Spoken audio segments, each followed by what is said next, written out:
Well, I did it, guys. So, about me, I have a spinal injury,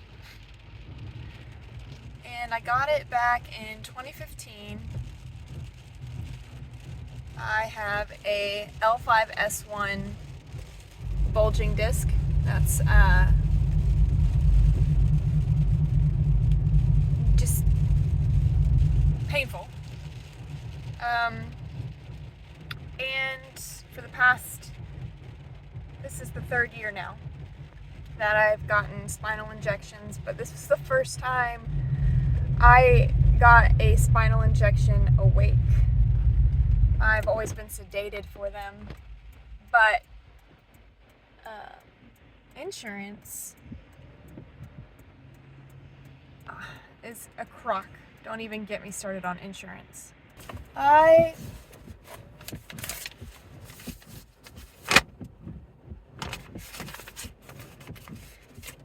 just had my injection in the office without sedation, which is my first time ever, because I've always been under sedation.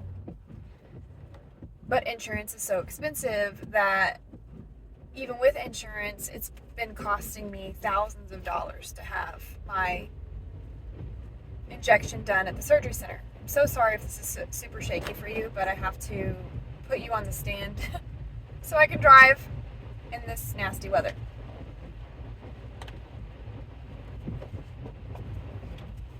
Also drinking coffee at 4 o'clock in the afternoon, because that is what I do. So yeah, I have a bulging disc in my L5S1. I had an injury back in 2015. It was a boating accident. Not a boating accident. That sounds like I got in a boat crash. I was on a boat and I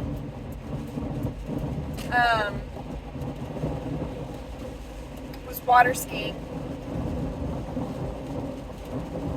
And if you've never water skied before, the water is not soft when you fall and you hit it. When you hit the water and you're going at a high rate of speed, it's like you're hitting concrete.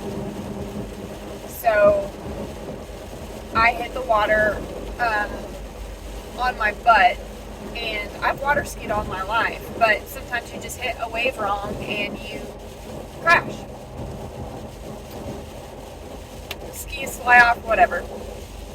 Kind of like snow skiing. Snow is not soft when you fall and hit the ground. Because I've snow skied, I snow ski too, but I was water skiing, and my butt hit the water in just such a way that it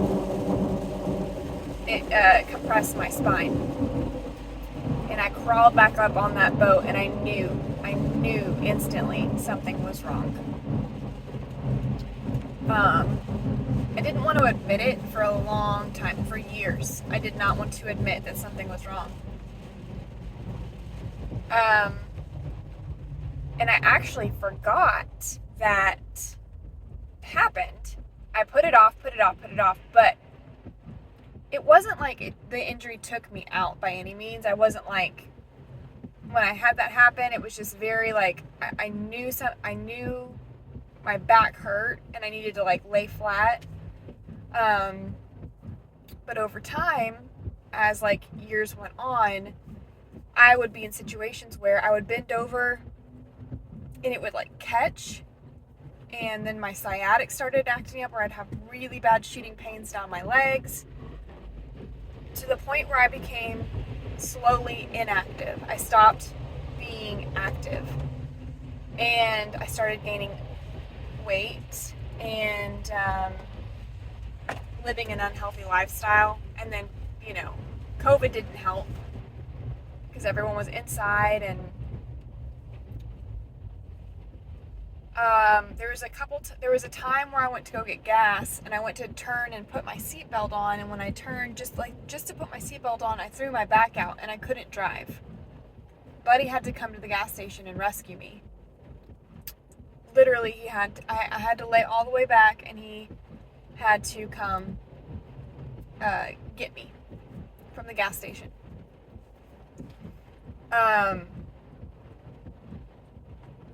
And I didn't have like a primary care physician at the time, so I was calling around other doctors saying like, look, I'm having back pain. And what was really crappy was that the first doctor I called, when I told the nurse what was going on, she said, oh, well, we don't take pain.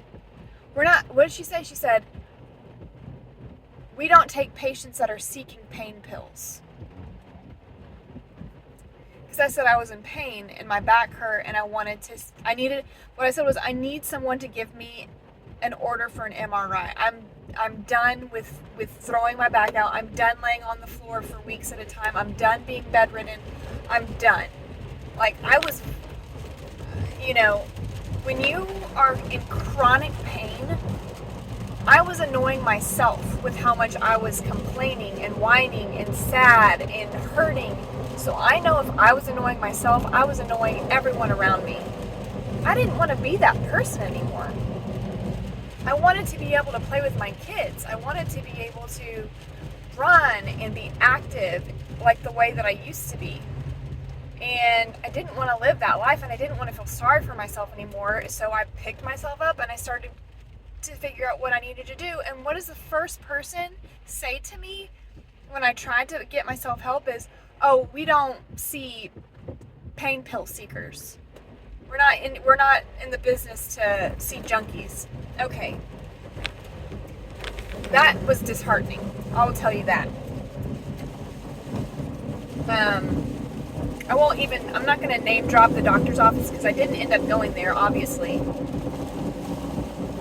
But it's a local doctor's office to where we live.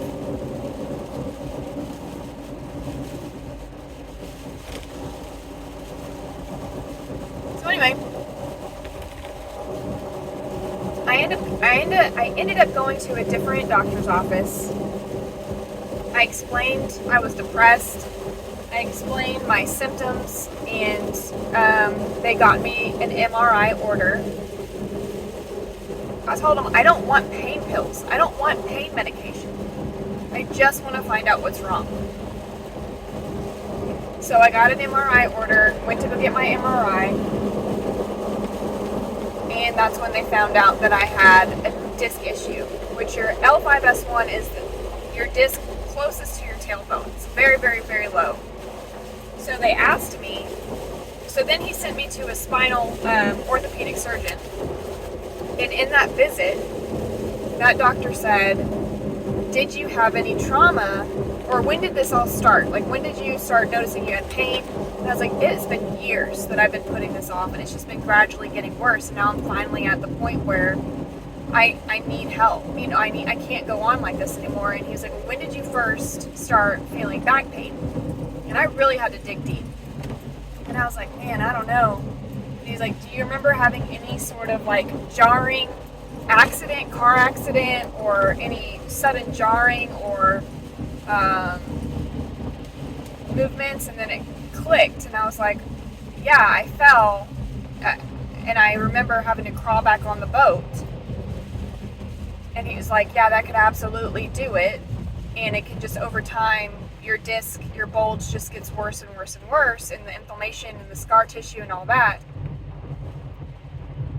So he told me that the best treatment is going to be, for now, because it's not to the point where I need a disc replacement or a cage or anything, or a fusion. But he said, let's try a spinal epidural steroid injection and see how that works. I was sedated for it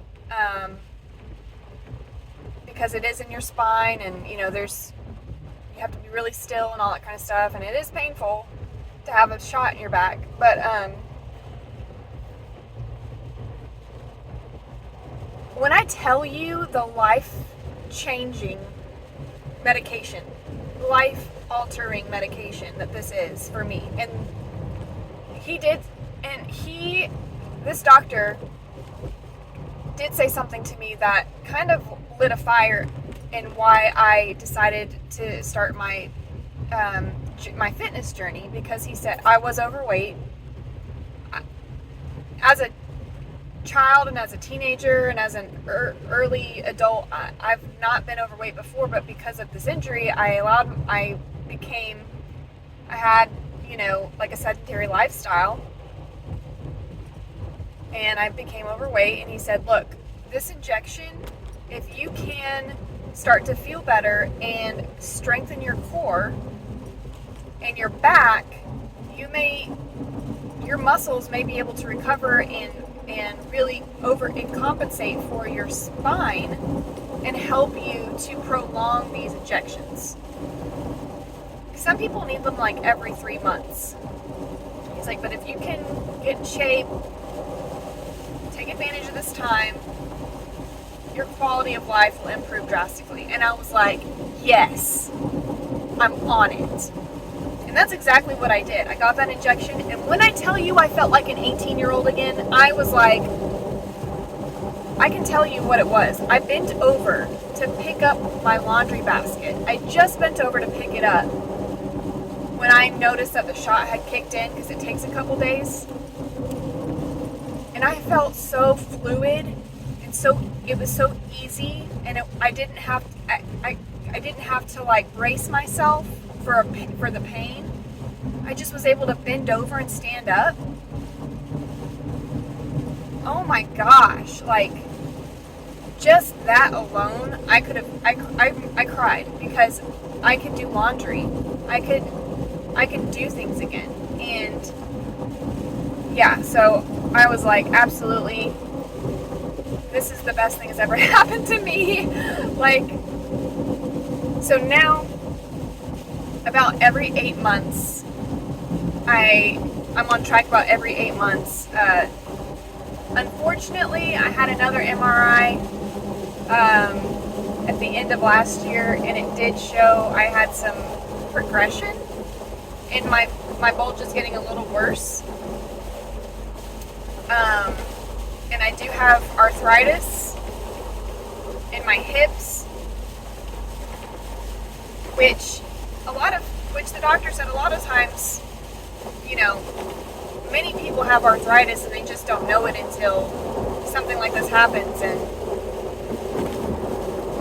But a lot of that has to do with strain on my back, strain on my joints, you know, for years. And so that just goes along with it. But I'm almost 40, you know, like that happens. I'm aware. And but yeah, this spinal injection is...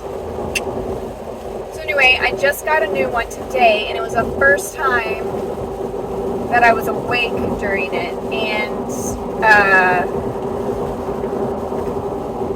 it wasn't that bad. And it was so much cheaper. It was a few $100, even with insurance, but so much cheaper than being sedated at the surgery center. Because when you're sedated, you've got the anesthesiologist fee, you've got the surgery center fee, you've got the doctor's fee, you've got the pharmacy fee, all these fees, right? So I was like, screw it. I'll be awake. It's gonna suck, but I'll do it anyway. And it wasn't pleasant. But I'm a tough girl. Like, I'm like, come on, like, you can take it. And I did, and it was fine. I will definitely be doing more. I will never be sedated again for it. I think I was just scared. I think I was scared into being sedated because they were like, oh, it's your spine. Like, don't mess around with your spine. It makes me think of when I had my babies. And they're like, we're doing your epidural. And I'm like, give it to me! And you're awake and you don't care. You just want the pain to go away. That's pretty much it. Like, I don't care. I don't care if I'm awake. Just make it stop hurting. I almost didn't get my epidural in the war because when I got to the hospital, it was 9 centimeters. It's starting to rain pretty good. So to wrap up my spinal injection video, I made it home. It's still raining, but we need the rain. The garden is getting fully saturated. How much do we know how many inches we got? Go check. But my back is starting to get a little sore. 1 inch in the last 24 hours. 1 inch of rain in the last 24 hours, not bad. Back's starting to get a little sore, but I wanted to just say thank you to Buddy because over the course of my back injuries, up and downs, Buddy has been the one to rescue me from the gas stations, to literally pick me up when I'm down and when I am just flat on my back. And he just takes care of me and takes care of the kids and takes care of the house. Did you tell that story? What? The gas station story? But yeah, so briefly I did tell the story how I reached for the seatbelt and I threw my back out and you had to come get me. And then I was down for a while, but you hold down the fort. But yeah, now I got my new back injection and Yeah, it was cool not having to go under for this. Feels different for sure because it's usually like an all-day affair type thing. I don't have to fast, I don't have to have a driver, and then I'm in bed and. Today you were just at home, went to the doctor, got your shot, and came back home. Yeah, a little mild discomfort, but I'm fine.